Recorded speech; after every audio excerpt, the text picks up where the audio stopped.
The NLP Meta Model is a linguistic tool that every parent, every child, every member of society needs to learn in order for consciousness and society to evolve in a more positive direction. It was developed by Richard Bandler and John Grinder and first published in The Structure of Magic, Volume 1 in 1975.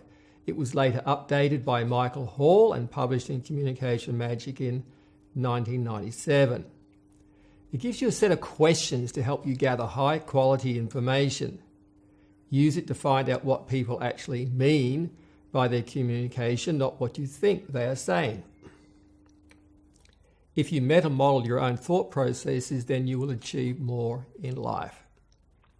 The meta-model is based upon the notion that we don't operate on the world directly, but take in information through our sense organs and using the three universal modeling processes of distortion, generalization, and deletion form an internal representation that is a map in pictures, sounds, feelings, tastes, and smells. So the maps that we make in our minds are not the world itself, but an internal representation of it. Alfred Korzybski, founder of General Semantics, coined the phrase, "the map is not the territory." The NLP Meta Model has three categories: distortions, generalizations, and deletions. So the first category, distortions. Distortion is a process which allows you to construct, manufacture, create, and manipulate sensory data. Distortion is the process of bringing in information through your senses and then playing with that information in your mind to create new concepts, ideas, and understandings. Different ways of thinking about the world, philosophy, spirituality, religion, ideology, fantasizing about a lover, creating new inventions, writing fiction and producing films, all rely upon the ability to distort so-called reality. The ability to play with thoughts in your mind allows you to build goals of the future, a future that either causes you pain or pleasure. The second category is generalizations. Generalization is the process by which you take an element of your model of the world and use it to represent an entire category of experience. For example, a small child learns that things have handles which enable them to be held, moved, open, and manipulated in some way. For example, a cup has a handle, a door has a handle, a key can be thought of as a handle, a bag has a handle, a knife and fork are handles which give you a tool to cut and hold. A tap is a handle to open and close water flow. An on-off switch is a handle.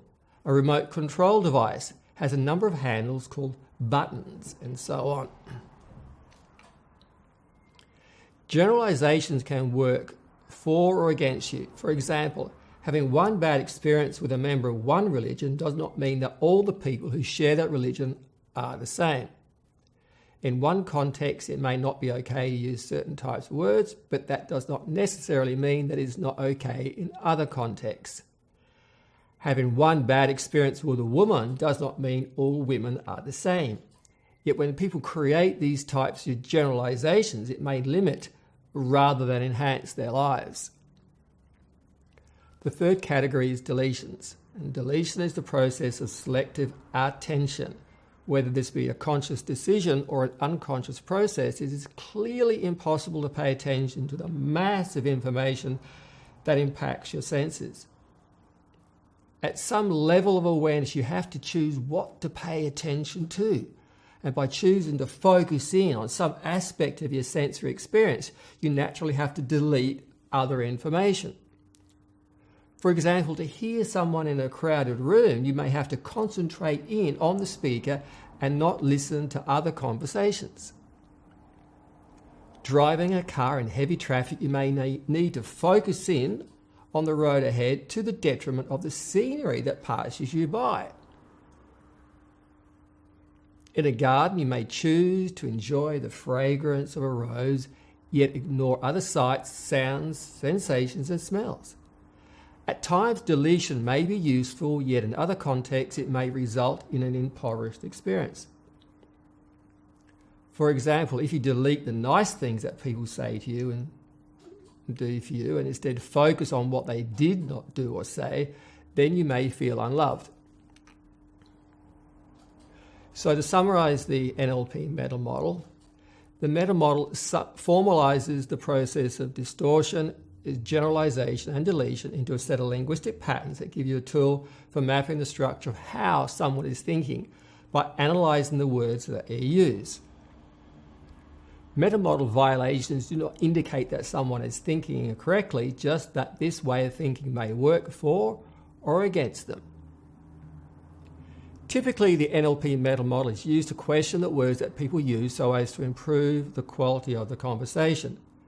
But the Meta Model can also be used to analyze the structure of how someone thinks and then deliver information back to them in a form that matches their linguistic structures, as a means to influence that person to some desired outcome, whether that desired outcome be theirs or of the person who is talking to them. The answer "I don't know" to a question indicates that the speaker has reached the limit of their model of the world. So the following version of the NLP Meta Model covers the original 10 patterns. And to make it easier to memorize the basic Meta Model, use the acrostic MLCCP NUS. So the first category, distortions, we have mind reads, lost performative, cause and effect, complex equivalence, and presuppositions. And then in the generalizations, we have universal quantifiers, modal operators. Moving to deletions, we have normalizations, unspecified verbs, and simple deletions. So in the next video, you will learn how to recognize and challenge mind reads. And I look forward to seeing you there.